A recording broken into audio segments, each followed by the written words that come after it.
바르고 말고 이렇게 선글라스 끼고 다니니까 얼굴이 이렇게 안경이 됐어요. 판다도 아니고 이게 뭔가 모르겠네. 이렇게 좋은 분위기는 와 하면 끝나잖아요. 그런데 이런 좀 역사 속에 있는 것들을 실제로 눈으로 보니까 확실히 다르더라고요. 그리고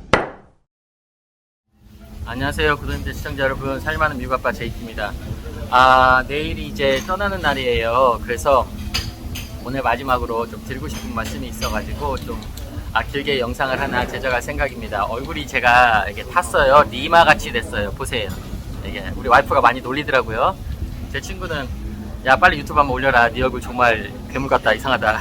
왜냐면 제가 이렇게 선글라스를 끼고 투어를 다녔어요. 여기 일주일 동안 제가 있었는데 여기에서 휴양지만 있었던 게 아니라, 리조트에만 있었던 게 아니라 이틀 동안은 그 멕시코 그 유적지에 투어를 갔습니다. 그래서 햇볕이 너무 뜨거워가지고 뭐 선크림을 바르고 말고 이렇게 선글라스 끼고 다니니까 얼굴이 이렇게 안경이 됐어요. 판다도 아니고 이게 뭔가 모르겠네.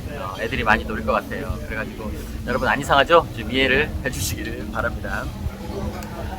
정말 저희가 이제 10주년 여행을 왔는데 어떻게 생각하면 12주년이에요. 그런데 2년 전에 왔어야 했는데 못 왔습니다. 왜 못 왔겠어요? 코로나 때문에 올 수가 없었어요. 10주년 기념으로 여행을 오려고 했었는데 모든 게 다 취소가 되고 뭐 예약을 할 수도 없고 그래가지고 2년 미뤄져서, 그리고 또 장인어른 장모님께서 저희를 이제 도와주신 거죠. 아이를 봐주신 거잖아요.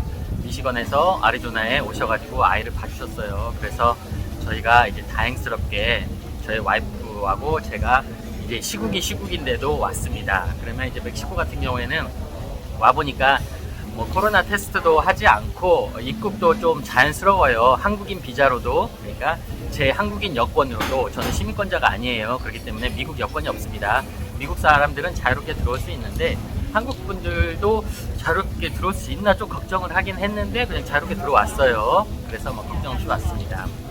그런데 원래 계획은 페루로 가는 게 목적이었어요. 저는 이제 바다 이런 것보다도 이제 포레스트가 있고 숲이 있고 약간 조금 뭐 올라가고 이런 잉카 문명 이것도 한번 보고 싶고, 이렇게 우리 TV에 걸어서 뭐 세계 속으로 막 이런 거 있잖아요. 막 그런 거 보니까 너무 재밌어 보이더라고요. 나도 저런 거 한번 해보고 싶다. 그래가지고 그러려고 했었는데 코로나 때 원래 페루는 한국 분들 자유롭게 입국이 가능해요, 여행 비자로. 그런데 코로나 때 그걸 막아놔 버렸더라고요. 전에 뭐 알파 코로나인가 뭔가, 아무튼 갑작스럽게 퍼지면서 델타인가 알파인가 뭔가, 아무튼 그래가지고 그때 막아놓은 거에 아직까지도 아마 막혀 있을 거예요. 그래서 페루로 가려고 했던 여행을 다 취소를 하고 어쩔 수 없이 멕시코로 오게 됐는데 와가지고 좀 느끼고 깨달았던 게 많았던 것 같아요. 이래서 사람들이 여행을 다니는구나, 여행을 오는구나, 그런 생각을 했습니다.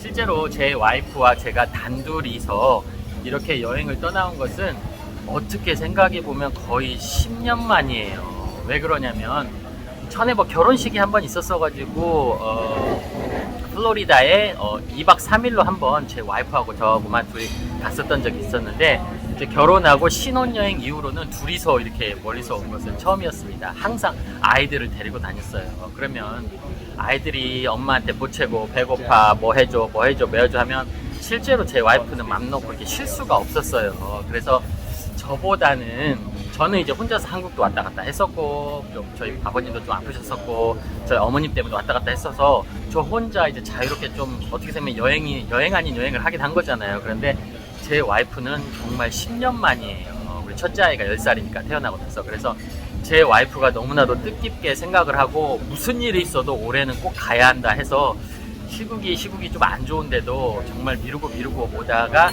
이렇게 온 거랍니다. 어떤 분이 생각할 때는 야 지금 뭐 전쟁도 나고 시국이 안 좋은데 코로나가 끝난 것도 아닌데 뭘 어디 돌아다니냐, 그렇게 생각하시는 분들도 있을 거예요. 근데 이런 상황이 있었어 가지고 오게 됐습니다. 그래서 장인어른 장모님께 참 고맙게 생각을 해요. 그리고 제 와이프가 맘 놓고 좀 쉴 수 있었던 것 같아요. 아침에도 늦게 일어나고 여기 룸서비스도 다 되고 해가지고 알아서 음식도 갖다 주시고. 제가 멕시코 이 리조트는 처음 와봤는데 칸쿤이라는 곳이에요. 그런데 와 그냥 이곳은 왕 대접 받는 곳이에요. 진짜 좀 비싸긴 합니다 여러분. 그런데 뭐 모든 음식도 공짜, 모든 술도 공짜. 나가기 싫으면 그냥 방 안에서 전화 한 통 하면 음식 다 배달해주고 술도 배달해주고, 저녁에 정말로 팬시한 레스토랑에서 예약하면 거기서도 정말 맛있는 음식도 먹을 수가 있고, 바도 있고 뭐 클럽도 있고. 정말 왜 멕시코가, 여기가 휴양지가 천국이라고 하는지 저는 처음 와봤잖아요. 저희 와이프는 어렸을 때랑 여기 몇 번 와봤다고 하더라고요. 진짜 천국은 천국이네요. 그런데 이제 제가 여기 있는 리조트가 다른 게 아니라 성인들만 들어올 수 있는 데예요. 그러니까 리조트가 엄청 많을 거 아니에요. 뭐 수십 개, 수백 개 될 수도 있겠죠. 그런데 많은 리조트가 가족 단위, 가족들이 올 수 있는 그런 리조트가 많습니다. 아이들도 들어오고 막 아이들 막 놀고 울고 막 이런 소리가 막 들릴 거 아니에요. 근데 어른들밖에 없어요. 여기는 어덜트 온리입니다. 어른들만 와가지고, 그러니까 막 술도 맘 놓고 먹고 다들 좀 차분해요. 그리고 아시겠지만 여기 휴양지가 좀 저렴한 편은 아니에요. 상당히 이 칸쿤에 있는 리조트들이 상당히 가격이 나갑니다. 그러다 보니까 아무래도 이렇게 보면 은퇴하신 분들, 내가 보니까 한 80%는 나이가 좀 드신 은퇴하시는 분들이 여기 오셔가지고 쉬고 계시는 것 같아요. 막 2주, 3주 이제 돈이 넉넉하시니까. 저희는 일주일밖에 못 있지만 2주, 3주 여기 있으시는 거예요. 어떤 분은 막 한 달도 있는다고 하더라고요. 은퇴하시고. 그리고 딱 보면 허니문 커플들 좀 보이고요. 그냥 요즘은 스프링 브레이크잖아요. 미국이 지금 일주일 동안 스프링 브레이크예요. 봄방학이에요. 그래서 뭐 대학교 다니는 커플들도 조금 집이 부자하겠죠. 여기 이제 올 정도면 그 어린 나이에. 그러니까 그런 커플들도 종종 보입니다. 그런데 우리 또래들이 거의 없어요. 보면 다 나이 든 어르신들이 많이 있습니다. 그래서 다들 차분하고 뭐 컴플레인 하는 사람도 없고 조용조용히 먹고 싶은 거 먹고 이제 그러고 있습니다. 근데 이제 제가 웬만하면 여행을 오면 이제 비디오를 제작하고 이런 거 하고 싶지는 않아요. 왜냐면 왔으면 그냥 쉬고 그냥 마음 정리도 하고 힐링도 하고 명상도 하고 이제 이러고 싶은데, 왜 제가 영상을 제작하냐면 10주년 기념하는 거잖아요. 처음 여행이잖아요. 그래서 이것을 뭐 돈이 문제가 아니고, 제가 뭐 유튜브를 하는 이유가 뭐 돈 벌려고 하는 것도 아니고 그냥 기념으로 남기고 싶어요. 그래서 훗날 내가 나이가 먹었을 때, 와, 우리 진짜 결혼 10주년 여행으로 와이프랑 우리 왔어서 이런 경험을 했었지. 그래서 지금 오늘 이제 마지막 날에서 내일 떠나는데, 멕시코에서 가장 유명한 유적지, 우리가 치첸 이트사라고 해요. 우리가 이제 여기 원어민 발음으로는 치첸 이사라고 하고, 뭐 코바라는 유적지도 있고 툴룸이라는 유적지도 있고 한데, 여기 오면, 멕시코에 오면 꼭 가봐야 하는 곳이래요. 저는 참 오기 전에 좀 공부를 했었는데, 근데 그 영화 멜 깁슨 감독님께서 영화 찍었어요. 이포칼립스라는 영화 있잖아요. 거기에 나오는 막 그 인신공양하고 막 이런 피라미드에서 막 사람을 이렇게 하고 막 이렇게 막 시체가 떨어지고 막 이런 피가 막 낭자하고 막 마야인들이 막 이랬잖아요. 거기가 그 치첸 이사예요. 치첸 이사. 거기 갔다 왔습니다. 거기도 갔다 오고 툴룸이라는 데도 갔다 오고, 마야인들 커뮤니티, 마야인들이 모여 사는 그 빌리지 같은 데도 이틀 동안 투어를 했어요. 그런데 어떤 분들이 생각하기에는, 야, 여기 천국 같은 리조트에서 음식 다 나오지, 바다도 얼마나 아름다워요. 무엇하러 힘들게 이렇게 돌아다니는, 정말 힘들었어요. 왜냐면 얼굴이 이렇게, 제가 이렇게 타신 거 보시면 알 거 아니에요. 엄청나게 뜨거워요. 뜨거운 데다가 뭐 그늘이 많이 있는 것도 아니고 막 햇볕 쨍쨍한데 막 몇 시간 동안 걸어 다니면서 투어를 하고 가이드분께서 설명을 해주고 했단 말이에요. 그런데 이제 내일 가는데 제가 느끼는 감정으로는, 솔직히 말씀드리면 여기 리조트에서 쉬고 마시고 물놀이하고 이런 것보다 제 기억 속에는 그 이틀 동안 갔던 투어가 더 깊이 남아 있습니다. 왜 그러냐면 정말 많이 느꼈어요. 그냥 돌아다니면서 마야인 문명들이 이렇게 발전돼 있고, 우리가 7대 불가사의라고 하거든요. 뭐 이집트도 있고 막 이런 거 있잖아요. 그런 것처럼 이 치첸 이트사란 곳이 정말로 사이언스적이고 과학적이고 말로 설명할 수 없는 놀라운 것들이 있어요. 그 가이드분께서 설명을 해주시는데 정말 놀랍더라고요. 왜 7대 불가사인지를 알겠더라고요. 그래서 가서 보고 듣고, 또 마야인 분들은 어떻게 사는가 이런 것도 보고 하니까 그런 것들이 더 뇌리에 팍 박히는 거예요.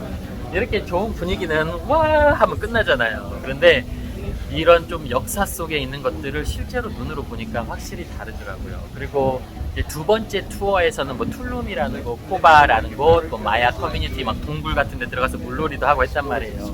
둘째 날이 솔직히 힘들긴 더 힘들었어요. 더 많이 걸어 다녔어요. 그런데 우리 멕시코 가이드분께서 마야인이에요. 마야인, 정통 마야인인데 자기 어머니가 셔먼이었대요. 자기 할머니가. 그러니까 할머니가 무당이셨던 거예요. 그래서 아마 본인도 약간 무당의 피가 있긴 있는 것 같아요. 삶이 많이 힘들었을 것 같다는 그런 느낌을 좀 받았어요. 저도 약간 에너지를 받는 느낌이 있어서.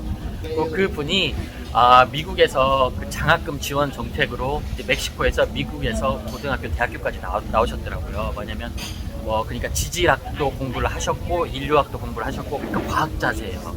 그래서 너무나도 많은 지식이 있는 거예요. 그래서 마야인들의 이런 역사, 히스토리, 그 과학적인 것들, 역사적인 것들을 일일이 디테일하게 설명을 해주시는데 너무 놀라운 것들이 많았어요. 근데 2012년인가 그거 있잖아요. 모든 행성, 수금주와 목토천해명 모든 행성이 일자로 이렇게 딱 모여있는 날이 세계가 멸망한 날이다.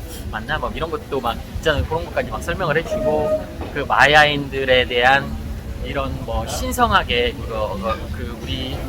우리가 머더 얼스라고 하잖아요. 머더 네이처 이런 엄마와 같은 네이처 속에서 살아가는 마야인들의 이런 모습들을 설명을 해주시고 하는데 그게 상당히 너무 좋았어요. 제 와이프하고 저는 정말로 힐링되는 느낌이었고 이런 마야인 커뮤니티를 가는데도 그냥 뭔가 그 에너지가 깨끗한 에너지 느낌, 뭔가 마음이 다 뻥 뚫리고 쌓여있는 모든 것들이 다 클린한 느낌, 우리 디톡스라고 하죠.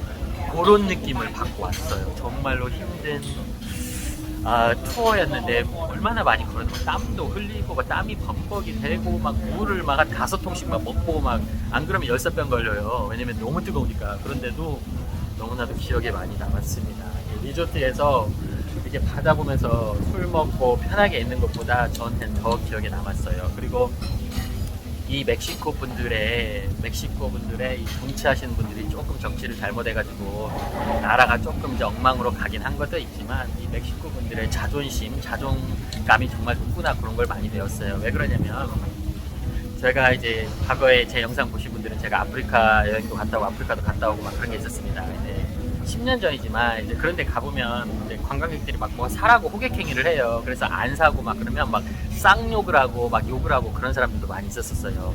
저번에 보니까 이집트 여행 갔다 오시는 분들, 유튜버분들, 여행 유튜버들 보니까 이집트 여행 다시는 가지 말라고 그런 말씀 하시던데 호객행위하고 안 그러면 욕하고 쌍욕하고 그런데 여기 분들은 정말 젠틀해요. 왜냐면 내가 내 문화나 내 기념품을 팔지는 모르겠지만 나는 돈으로서 배깅하지 않는다. 나는 구걸하지 않는다. 이런 느낌을 받았어요. 너무나도 젠틀하시고 와서 물건 좀 보세요, 물건 좀 사세요 하시지만 정말 불편할 정도로 호객행위를 한다거나 불편할 정도로 돈을 요구하고 이런 게 없어요. 너무 젠틀하세요. 제가 생각하기에는 이게 바로 멕시코인들의 자존심이다. 멕시코 분들이 자존심이 엄청 세거든요. 근데 한국 분들처럼 약간 좀 템퍼도 있고 욕하는 것도 있고 자존심이 엄청 세요. 근데 이런 게 멕시코 분들의 자존심이구나. 그런 것도 좀 많이 느끼고 음식도 상당히 정말 맛있었고요. 이래서 제가 이래서 여행을 다녀야 하는구나. 여행을 다니면서 이런 실제로 여기서 사시는 분들의 이런 감정이나 사시는 분들의 이런 것들을 좀 느껴야 하는구나. 그래서 여행을 가는구나. 그런 걸 많이 느꼈습니다. 그래서 여러분들께 가기 전에 제가 좀 깨달은 거 있었어요. 그러니까 애리조나에서는 제가 레스토랑을 운영하지만 상당히 많은 멕시코 프렌드들이 있어요. 왜냐면 우리 셰프도 멕시칸 친구, 서버도 멕시칸 친구, 스시 만드는 친구도 멕시칸 친구, 멕시칸 친구들이 정말 많습니다. 그런데 정말로 그 친구들의 마음을 이해하게 됐어요. 내가 10년 가까이 같이 그분들하고 일을 했지만 내가 왜 그런 걸 몰랐을까. 멕시코에 대해서 조금 더 공부를 하고 멕시코 사람들에 대해서도 공부를 했다면 조금 더 그분들이 힘들게 미국으로 넘어와서 아메리칸 드림을 꿈꾸고 열심히 일하고 이런 것을 좀 더 느낄 수가 있었을 건데 그런 게 조금 미안한 감정이 들기도 했습니다. 그래서 정말 뜻깊은 멕시코 여행이었어요. 그리고 제 와이프가 좀 삶에 많이 지쳐 있었는데 아이들이 좀 치고 지쳐 있었는데 아이들 없이 일주일 동안 정말로 힐링한 시간이었다고 해요. 그래서 뜻깊은 여행이었고 여기가 좀 너무 많이 비싸요. 그래서 언제 또 다시 올지는 모르겠지만 정말 마음 같았으면 1년에 한 번씩은 꼭 와이프랑 일주일로 잡고 한번 와봤으면 좋겠습니다. 근데 비용이 상당해가지고 1년에 한 번씩 오기는 좀 힘들지 않을까 하는 생각이 들기도 하고 너무나도 좋은 여행이었어요. 그래서 여러분들께 영상을 다 편집을 해가지고 그 투어 갔던 영상들, 리조트 영상들도 올려드릴 생각이긴 한데 이 영상은 그냥 여러분들께 제이트가 또 다른 깨달음을 하나 얻었다. 인생이 또 내가 생각했던 세상이 또 다가 아니구나. 그래서 여행을 많이 다니고 많은 문화를 접해보고 사람을 접해봐야 한다는 것을 깨달았습니다. 그러면 여러분, 저는 미국에 돌아가서 다시 찾아뵙도록 하겠습니다. 얼굴이 말이 아니죠. 막 얼굴 새까맣고 막 눈은 반다고 막 말이 아닙니다, 여러분. 영광이 상처라고요. 그러면 저는 미국에서 다시 찾아뵙도록 하겠습니다. 살만한 비아빠 제이트였습니다. 여러분 행복하세요. 감사합니다.